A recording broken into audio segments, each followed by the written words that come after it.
Welcome to the Dodgers Prospects Podcast. I'm Casey Porter of Dodgers Daily, joined as I am each and every week by Tim Rogers of Dodgers 2080. Tim, going to be a great day today. We get to talk about Michael Hobbs, Antonio Knowles, all the rest of the Great Lakes relief staff. Yeah, we're just continuing what we just started last week, and I guess we barely made it halfway through, so hopefully we can make it through the rest of the guys today. Yep, no doubt about it. Okay, so I think we left off last week at Ben Harris. So the next guy that I had on the list would be Michael Hobbs, the all-time saves leader at St. Mary's, a right-hander, 10th round draft pick. 2021, I know you've mentioned a couple of times that 2021 draft, as far as pitching goes, might go down as maybe the best draft in the history of the Dodgers, seriously. And that I'm not quite sure that I'm exaggerating there either. So, yeah, I think 2016 is still looking great. And I think it was 1968 where they got Garvey and a bunch of guys like that. Another great draft. But just from a pitching perspective, yeah. Oh, my gosh. Yeah, they're just loaded. Because they all of their draft picks except one were a pitcher, and they signed most of them. I think only one guy didn't sign. So talk about Hobbs a little bit. Let's dive in and start talking about some Great Lakes relievers. Yeah, I'm not terribly familiar with him. Just some background that I found on him. Yeah, he was drafted in the 10th round of 2021. He's for Southern California. He's a local guy. He's from Corona, which is a bit south of Los Angeles. Fastball mid-90s. The slider, from what I saw, looked good. We use it a lot, and I'm the biggest guilty of this. A real under-the-radar guy. There's a lot of those. So, just a guy that more depth to the bullpen. It looks like, from what I recall, he's mostly a reliever. Is that what you saw? Yeah, all-time saves leader at St. Mary's College there in California, and he was hurt.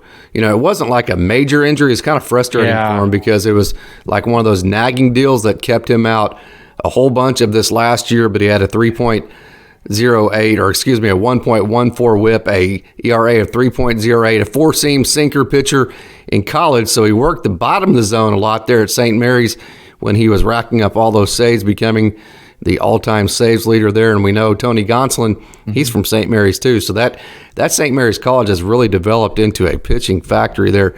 And he started using the top of the zone more, like most of the Dodgers do when they get into the organization.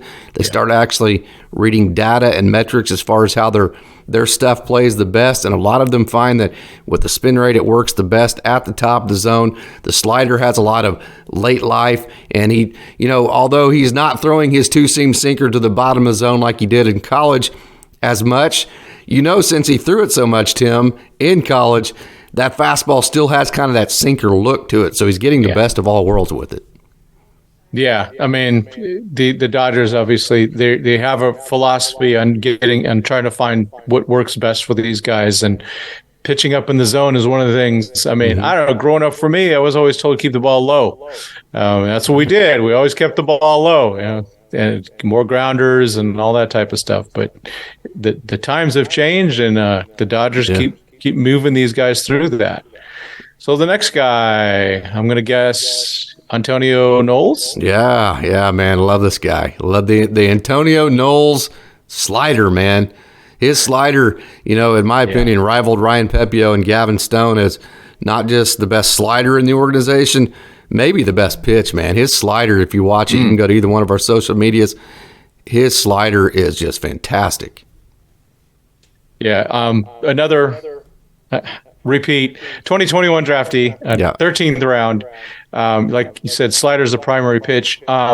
So I what I did notice was, his fastball seemed to be mid-90s, and his slider was like a 10-mile-an-hour difference, which is that's nice. I know one of the things that when Clayton Kershaw struggles with his slider, it's when the slider is about almost the same speed as his fastball. You're not getting that extra deception. So with the slider, you're getting the movement and the change of speed. That's a dangerous combination for a batter. You just don't want to be dealing with that. And when it's an elite slider, like Mr. Knowles has, that's what you want. It sounds like another guy that's just going to keep moving up quickly. Absolutely a Dodgers culture guy. He comes from Key West. If you know anything about the Key West culture down there, very family oriented. Everybody roots for everybody. So he fits in with the Dodgers culture just absolutely perfectly. And so he's just a wonderful young man if you get to talk to him. Now, he does have the big slider, and some of his teammates kind of joke with him that he started using his four seam a little bit more, and he's actually started striking people out with the four seam instead of the slider. So it's kind of, every once in a while it's like, hey, Antonio Knowles actually struck somebody out with his four seam, because his slider is so good, and it's like, that pitch is so good, why throw anything else? Another thing that he does so well with that slider fastball mix, and this is a big concept that the Dodgers really teach their prospects, is that he is one of the best pitchers I have seen that knows how to tunnel. In other words, he'll start his fastball in one location, and then his slider will start in that same location. And while that fastball will continue to give that rising effect, which is called that ride at the top of the zone, that slider takes that left turn. So the hitter, by the time they have to decipher, hey, is it going to take a left turn or is it going to ride on me? There's not enough time to make that decision up. And that's how you see Antonio Knowles get a lot of swing and miss, get a lot of bad contact on his slider. So when the ball is in the strike zone for Antonio Knowles, a lot, just identical to a lot of, I talked to a guy named today, Madison Jeffrey. If it's very similar, when the ball is in the strike zone, you've seen Madison stuff. He actually hit 100 this year. And he throws hard. Had the cutter at 92. When they're in the strike zone, Tim, they're just absolutely fantastic. And you talked last week about how, that's kind of the process through the minor leagues, is which guys can figure out how to master the strike zone, right? Exactly, and they're on their. Hopefully, we got enough guys on their way to doing that. Mm-hmm. No doubt about it. Ronan Kopp, is that your next guy? It is. Yes. Yeah. You lit up like a Christmas tree when I said that. Wonderful interview with him, by the way. Got a lot of views and very well. Hey, go to Dodgers 2080 YouTube. Watch that interview with Ronan Kopp. It was absolutely fantastic. Yeah, he's definitely a guy that. It's tough not to be a fan of. He's a really, like many of these Dodgers, he's such a good guy. I met him or got wind of him from former Dodger pitcher, I wish he was still with us, was Cameron Gibbons at spring training last year. He goes, hey, you need to go take a look at this guy. He's touching 100. And so I went and followed him. Then I went and saw, went to a game, one of the spring training games later. And he was on the mound, so I got a lot of pictures of him. Ronan reached out to me and said, hey, can you provide pictures? And then all of a sudden, he's at Rancho to begin the season. Like, oh, this is great. I even talked to him at Media Day. The Dodgers are figuring out what to do with him right now. He started the season in the bullpen. Then, all of a sudden, he started getting starts. The guy does it. It's high 90s. He's a big dude. He's 6'7", just 20 years old. I still remember interviewing him going, wait, you're still 19. This is when he was 19. Yeah. Oh my gosh. Yeah. And, I look at him as going, okay, first of all, above and beyond, the work ethic is outstanding. He's always looking to improve himself. He could, just talking to him, everything he's doing is about becoming a better pitcher. And like the rest, the command is the next step, but the stuff is filthy. These teams that skipped out him. He's a 12th round pick in 2021. Yeah. These teams are going to be killing themselves that they didn't pick him in the first round. No doubt. So they just that's a huge miss on their part. Everything's coming together. He did get his promotion to Great Lakes, well earned. I thought it would go even quicker than it did. But it's like, could he be a starter? He might be. It just depends on, what does he develop, along with the command, along with the fastball and the slider. But boy, oh boy, in the bullpen someday, that guy's going to be the man. Dodgers may have to go, forget that closer by committee. We got Ronan Kopp. That's what he could be. Yep, no doubt. And if you watch him, the first guy that's going to stick out both body type and also mechanically is going to be Madison Bumgarner. He just is almost an exact clone of the way he comes behind his back with the ball. So not only is he big, not only is the stuff big and nasty, it's also hidden, and it looks like it's coming from like straight behind his body, and then it's just slingshotting right at you. 95, 96 as of right now on the four seam. headed up. He likes to throw what he calls velo donuts. I love that term. That's a fantastic term. He also, Tim, he brought out kind of a 10 to 5-ish type curveball. It's not exactly the perfect, 12 to 6 type deal that has straight tumble to it, but brought out a 10 to 5 curveball, breaking ball in late July. He has that back foot slider, that sweeper, kind of like John Rooney, if you've ever seen Rooney pitch quite a bit. Right. Like I said, he hides the ball well. So as of right now, a 4-seam curveball slider guy, so a 3-pitch guy. So like you said, he could go either way, and I think the way that he's going to go is going to be based off of math. We've talked about it a lot lately, Tim, how the Dodgers have 750,000 starters. Now, he is left-handed, so that's going to give him an advantage. Yeah, in that aspect, and you figure Clayton Kershaw is going to retire eventually.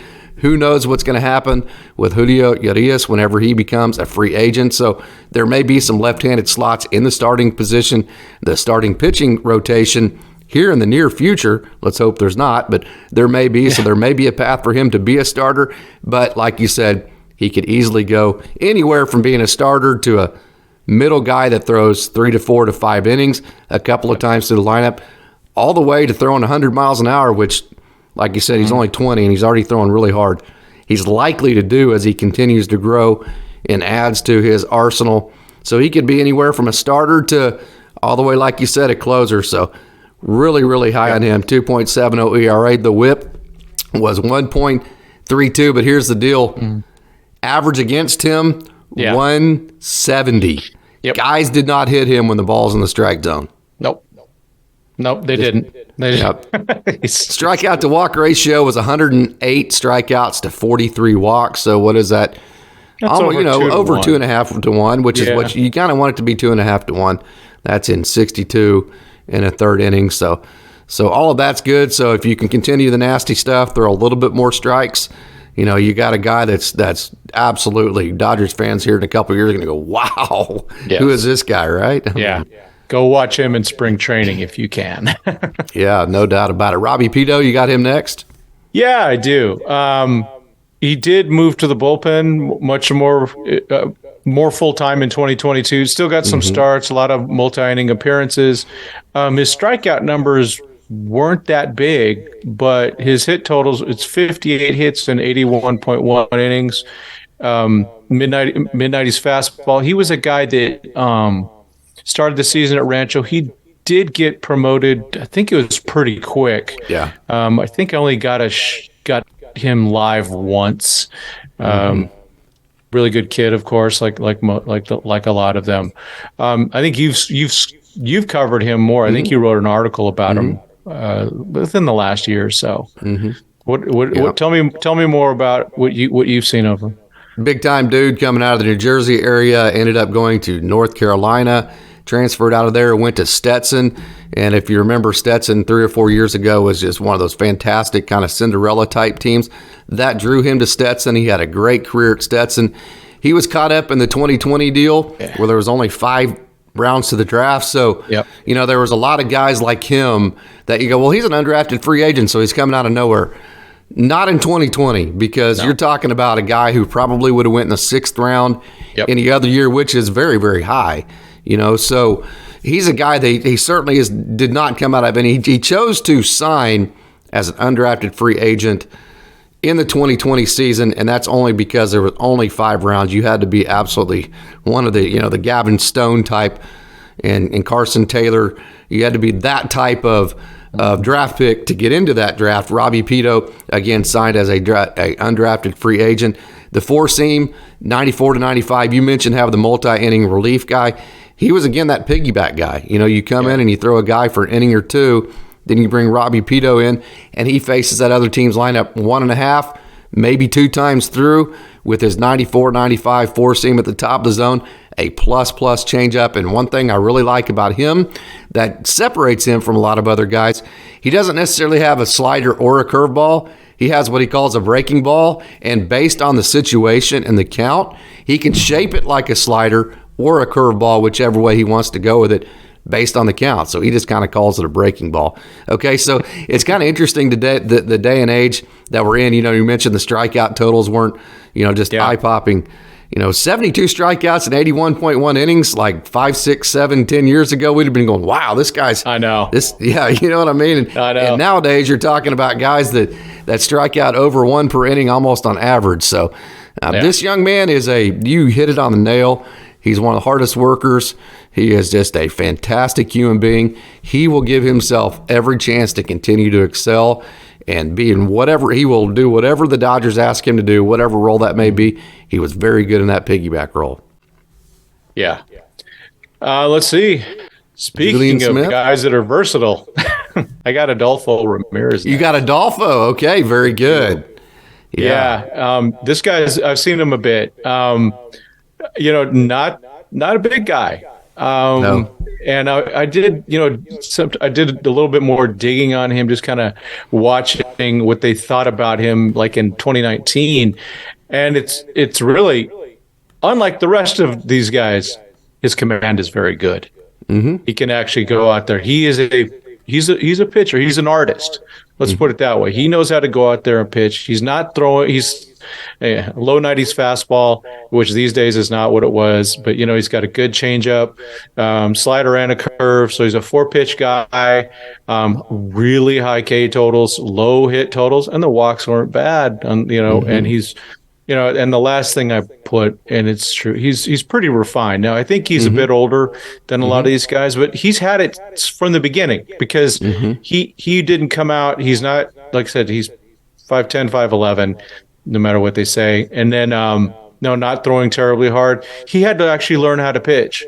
There's a guy like that I think his name was Greg Maddux. Mm-hmm. He's kind of like that. I'm not comparing. It's an unfair comparison. That's not fair to anyone. But, Greg Maddux didn't go out and throw 95, 98 miles an hour. He threw whatever he wanted. He threw it wherever he wanted and got guys out. And he just didn't care. He was the one guy that could go, 0-2, I'm going to challenge you because I can spot the ball exactly where I want to. I'm not going to miss. Like you see these 0-2 pitches today. It's like, why did you throw 0-2? You threw it right down the middle of the plate because they don't have the. And I'm not talking about minor leaguers. I'm talking about major leaguers. Yeah. They don't have the command to do that 0-2 pitch. And a guy like Adolfo, he is that guy. He's a clever pitcher. He knows what he's doing, and it's he's gonna surprise you. He's gonna show up in the major league someday, and people go, "Who the heck is this guy? How did he get past everybody? He's only throwing 92, 91." Yeah, no doubt. And when you look at his numbers, if I have these correctly, 67.1 innings. He struck out 91. So although he's not just throwing the ball through a brick. Like you said, because he's an artist, he knows how to set hitters up and he knows how to get swing and miss through pitching, not necessarily. And his stuff is very good. He has a good riding four seam. He has the slider. And the thing that makes his fastball, although it's not maybe 100 miles an hour, what separates it from a lot of other fastballs is it almost, it is a four seam in the sense that it gets the metrics that has the spin that keeps it riding at the top of the zone, keeps it carrying at the bottom. But it also has the run. Those pitchers that get the ride and the run, meaning the arm side tail to it, those guys are tough, man. The guy, I just talked to him about a week ago, Emmett Sheehan is that guy.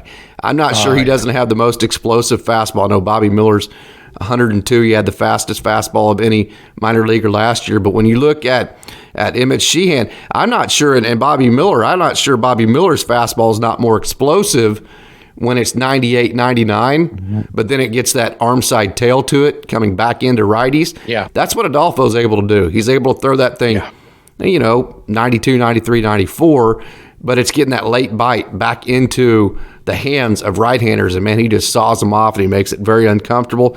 Then he, so you get that tail coming into righties on that four seam, and then you get that, so that's the right turn, and you get that left turn of the slider, and it all happens really late.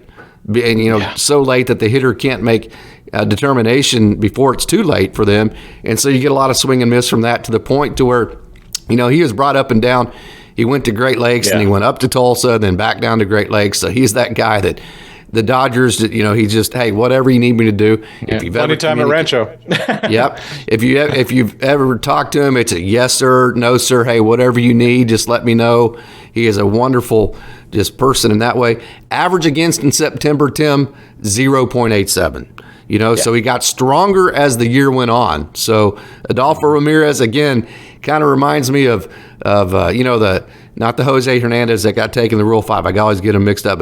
But Jose Martinez, you remember him, the right-hander that's still with Tulsa right now? Kind of one of those, again, you mentioned a minute ago, under the radar type guys that's not going to blow your socks off when when you see him from a metrical perspective in terms of velocity and all that. But then the next thing you know, he's just recording strikeouts and getting outs. Would that be a good way to describe him? Yeah, and to be honest, as a fan, and even if I was playing defense, I want a guy that's putting the ball in the zone, getting outs. Yeah. I don't need to see a bunch of 3-2 counts with a bunch of foul balls. I want to, let's get the outs. But he still strikes everyone. Still strikes a lot of guys out. That's well over 1 an inning. That's one. Yeah. One and a half per inning. Yeah, not good. Bad. Yeah, no doubt. You know what? I've seen him pitch enough. You don't realize it because he's not blowing everyone away. That's what I'm trying to say. By the end of the day, you're like, oh wow, really? You look at the stats, and you're like, wow, huh? Yeah, truly the art of pitching. Yep. Julian Smith. Actually, I didn't go Julian first. Okay, who do you got next? I do talk about River Ryan. River Ryan. Okay, I've got actually. My list is not in alphibeutical order here. Oh, so I went alphabetical. The S's in front of the R's and V's. So there you go. That's my mistake. Yeah. Well, River, because you probably added him at the. But yeah. River Ryan. So, man, I miss seeing him live by just weird stuff. Even 2021 again, right? 2021. However, not drafted by the Dodgers. He was drafted by your San Diego Padres as a shortstop. And the Padres used him as a shortstop. And I didn't realize because it was 2021. He played shortstop a bit with a lot of those guys, Jackson Merrill and all the, people like that. He was in the mix for the Padres with them. And then the Dodgers said, hey, we DFA Matt Beatty. Give us River Ryan, and they did, and they moved him right to the mound. He is as a former shortstop, shortstop's pretty much the best athlete on the field. He's a great athlete, and I think he still wants to play shortstop, but that's a different story. He could take that up with the Dodgers. Give him a year or two, he'll be changing his mind. I know. Yeah. Well, he is, and the thing is, he was a 5-year college guy, so he's older. I think he's 24, probably 25 once the season rolls around, or pretty close to it. So he's a guy that I think they have on the fast track. He wasn't at Rancho long. I mean, he was in the the ASL for just a little bit, extended spring training, and then came up to Rancho, did about 5 appearances maybe, and then was right up to Great Lakes. He throws really hard, and he knows 98. it. Yeah, he'll let you know it. He was one of those guys. It's like, oh, you're River Ryan. He was a really friendly guy. I was supposed to interview him. Some things came up, but he was right away, fitting in with the team and making himself, I think, a very popular guy with the team also. So, but the talent, oh my gosh, fresh arm since he's coming from shortstop, and I think he moves up fast because he is older, but the 98 plus and it's the refinement that just needs to come again. Command. But he has some good excuses being a newer pitcher. Yeah, well, what you're looking for is growth and improvement, and I would say that you saw that, talking about being a pitcher, being a position player at UNC Pembroke for 5 years, and then also with the Padres. Okay, Tim, check this out. Between June and July, he had 44 strikeouts and 11 walks. So obviously you can see a lot of growth there. The four seams 98, the sinker's 87. Like you said, he is already 24, and not one of the he's 6'2", which is big, but not just gigantic like Ronan Kopp or somebody like that is. So the 98 is very deceptive because it gets on you and you're like, wow, this is. You just watch hitters hit against him, and you can just tell that although it's coming very fast, which is to begin with. But also, it's also deceptive because, you see some guys throw 98 and hitters aren't having any problems with it, because it's either flat or they're seeing it really well, or that's not hidden. River Ryan's one of those guys that you watch hitters and you're like, yeah, the velo obviously can bully a hitter pretty good, but it's also, there has to be some deception there because the hitters are reacting like they're getting like a late read on the pitch. Yeah. So very high on him, obviously. Yeah. And he just had a baby, so he did. Yeah. In fact, he had that in the middle of like last year, or middle of the season, or beginning of the season, or close to it. Let's see. We got like you said, Julian. Let's talk Julian Smith. Let's do it. So he was a guy drafted in 2018. And was somebody that I think a lot of us were excited about. And then, he kind of was under the radar for quite a while. And then he showed up at Rancho in 2021. It was like, oh, yeah, Julian Smith. And, had some, it wasn't, just issue, just wasn't being terrible. He didn't have a terribly productive time. But the tools are there. He's I think he's 6'4". He throws hard. And it's just, can the Dodgers help him put it together? I like what I see. Again, a very, very kind man. And I guess he just kind of poking around, may have even been on one of your articles. He added a cutter during the season that seemed to work well for him. I think that was your article. That you had. Yeah, he just added that this year. And honestly, but kind of like Gavin Stone, he added that changeup or was really working on. A lot of people think Gavin Stone came out of nowhere this last season in 2022. Well, if you go back to 2021 and the end of that season, I had an interview with him right after that season ended. He'll tell you the end of that 2021 season, he had hit 98 with the fastball, and he had developed his changeup to where he felt like that was really his best pitch in his arsenal at that point. That springboarded him into this year. So if you followed Gavin Stone much at all, this year was not a surprise. He did not come out of just nowhere. This has been a progression for him. So I say that only to say, Julian Smith adding that cutter, being left-handed, I think that's going to allow him to be a little bit more ambidextrous and work on right-handers a little bit better. And he says, Julian will tell you that by the end of the year, it's kind of a grip thing for him. By the end of the year, his cutter was his best pitch. So anytime you can add a third pitch, he has the four seam that's in the 90s, and then the slider that's in the mid 80s. You can add that third pitch, that cutter. I think that makes you a little bit more ambidextrous, especially if it's one that you can throw with confidence, which he says was his best pitch towards the end of the year.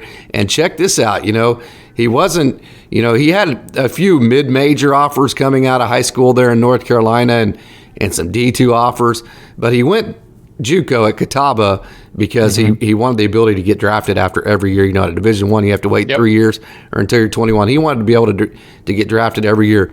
Okay, he was like 5'9", something like that, his senior year in high school. Grew 3 inches his first year in college at Catawba. And they turned a young man that was like 6 foot, 5'9" too. No, he was like 5'10", 5'11", somewhere in there. Yeah.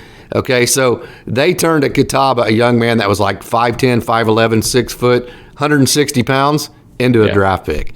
So that's a really cool story. That is. Let's see the next guy. And I had forgotten that he had actually made it to Great Lakes, but it happened at the end of the year. I have Christian Suarez. To be honest, I have some great pictures of Christian. The man sported some really cool hair during the season. So check out my Instagram. I wonder how many different sizes of hats he has. He better, he has to have a different size hat for every hairdo, right? I know. I think now it's short, or I think it might be in cornrows or something like that. But he's a lefty. That it's good to see him get promoted. I think he's I can't believe I didn't write his age down. I think he is a little bit older. He's a slider guy.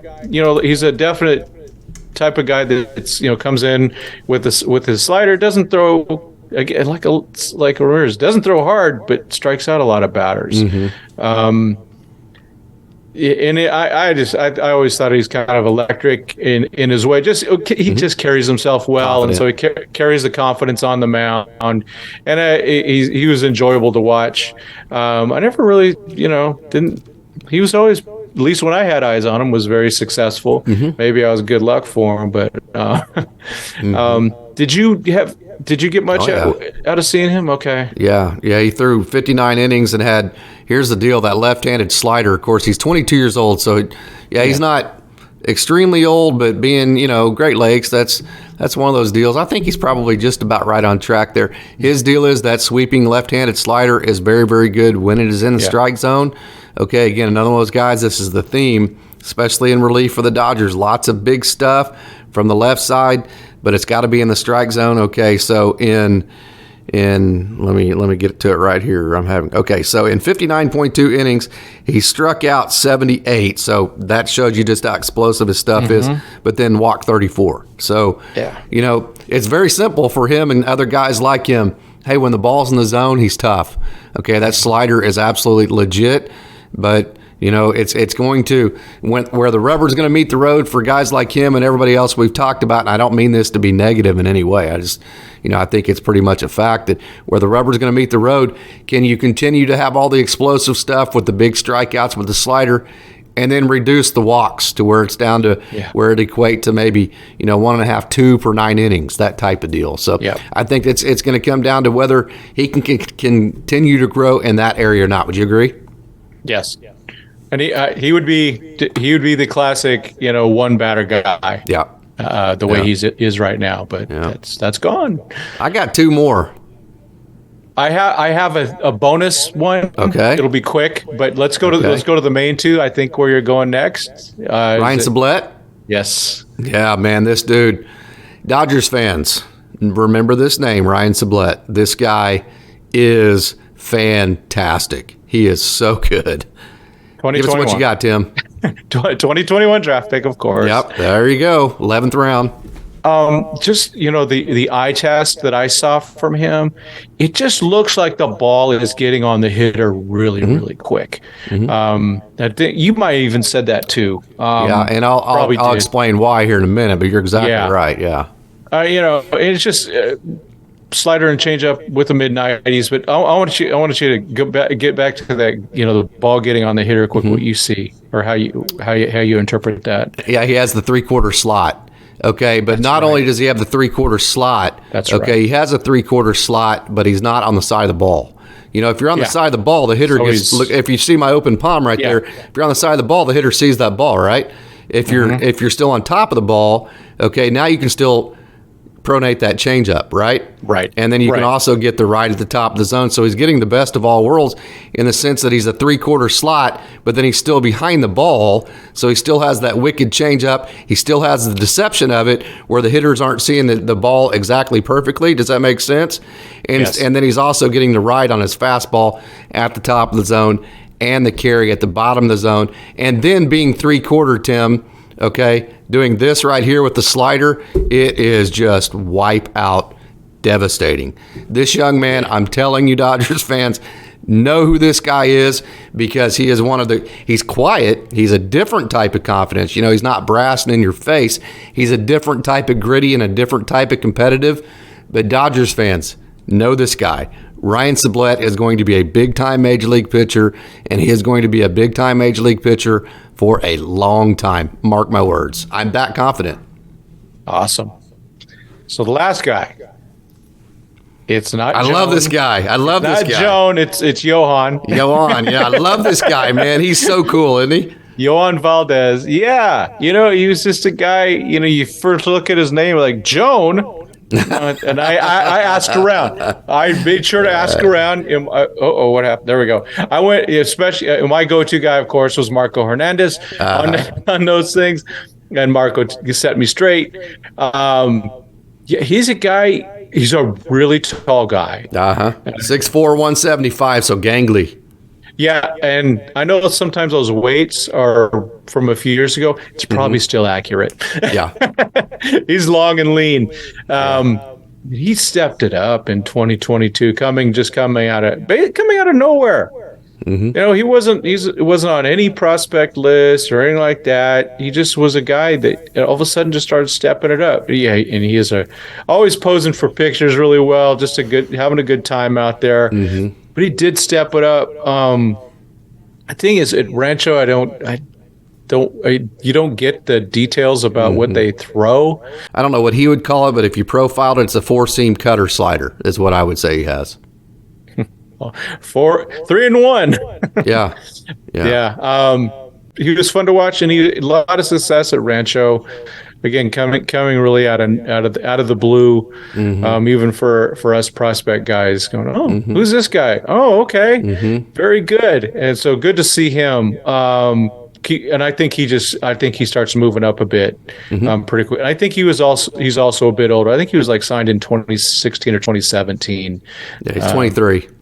Yeah, so it's good. It's good that he's making progress. Okay, we've got about 3 minutes, Tim. It's going too fast, man. Yeah, I got one. So one guy, because he pitched amazingly in 2019, and he's vanished off the